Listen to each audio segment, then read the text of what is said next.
Good morning, Kaderi. Welcome back to my YouTube channel. And today, ituturo natin ang isang room sa may Twin Lakes Hotel dito sa may Tagaytay City.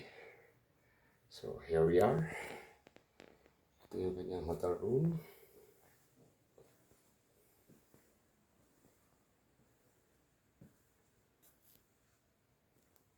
So, this room has two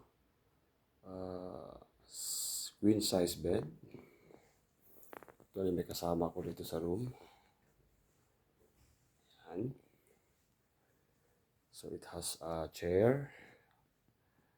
Then, may office table din siya, equipped with a telephone and a chair. At ang view naman sa labas is napakaganda. Ayan. Yan yung view sa labas. Pero hindi masyado makita yung kalayuan dahil nagpa-fog na sa labas, no? So we are directly facing the Taal Lake.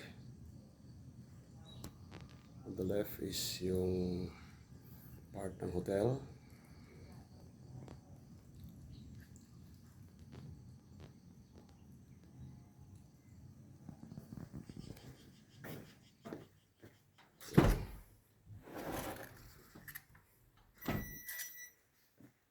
Tingnan natin yung minibar.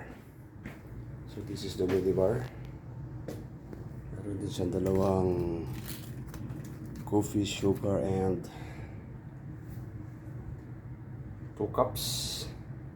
At meron din siyang mini fridge. Pero yung mini fridge ay walang laman. So let's check the CR of this. Door going to the CR. CR is may bathtub. Yan. This is the door going to the shower area.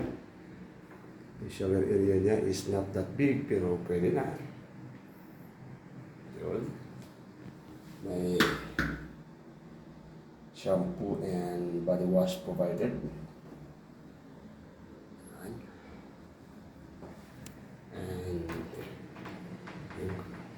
Gusto ko yung toilet bowl naman, may intercom or telephone, saka may bidet na rin.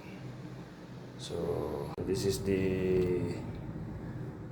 room L106 of Twin Lakes Hotel here in Tagaytay. Thank you so much for watching.